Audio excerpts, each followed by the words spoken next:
Has the president fully made up his mind on the level of tariffs to impose tomorrow? We keep hearing about a 20% flat rate.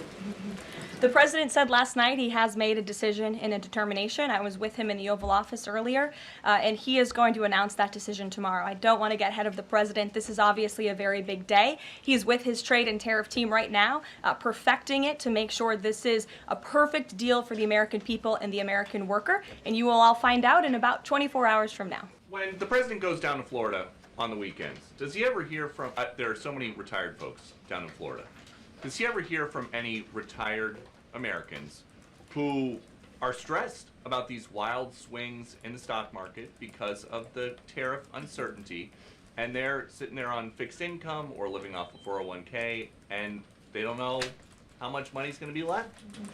Well, certainly they are legitimate concerns, and the president takes those concerns very seriously, and he's addressing them every single day. And tomorrow's announcement is to protect future generations of the senior citizens you mentioned. It's for their kids and their grandkids to ensure that there are jobs here in the United States of America for their children to live the American dream, just like they presumably did. And as for their worries about their 401ks, their Social Security, I just addressed Social Security. This president is always going to protect it for our tax-paying senior citizens. As for their 401ks, look at what President Trump did for you in his first term. He is working on implementing that economic formula every single day by lowering inflation, lowering energy prices, massive deregulatory efforts, while simultaneously effectively implementing tariffs, and they'll hear more about that announcement tomorrow. And you said that the president right now is with the trade and tariff team. They are very confident that this is all going to work.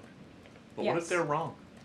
They're not going to be wrong. It is going to work. And the president has a brilliant team of advisors who have been studying these issues for decades. We are focused on restoring the golden age of America and making America a manufacturing superpower. And again, Peter, I would point you to the investments that have already trickled into this country. And the president hasn't even made his tariff announcement yet tomorrow. There have been billions of dollars in private investments from around the world pouring into American communities. What does that look like for those watching at home, for the people you mentioned worried about their own economic circumstances? It means more jobs in your communities, which means more money, more investments, more money in your pocket. That's what the president is committed to.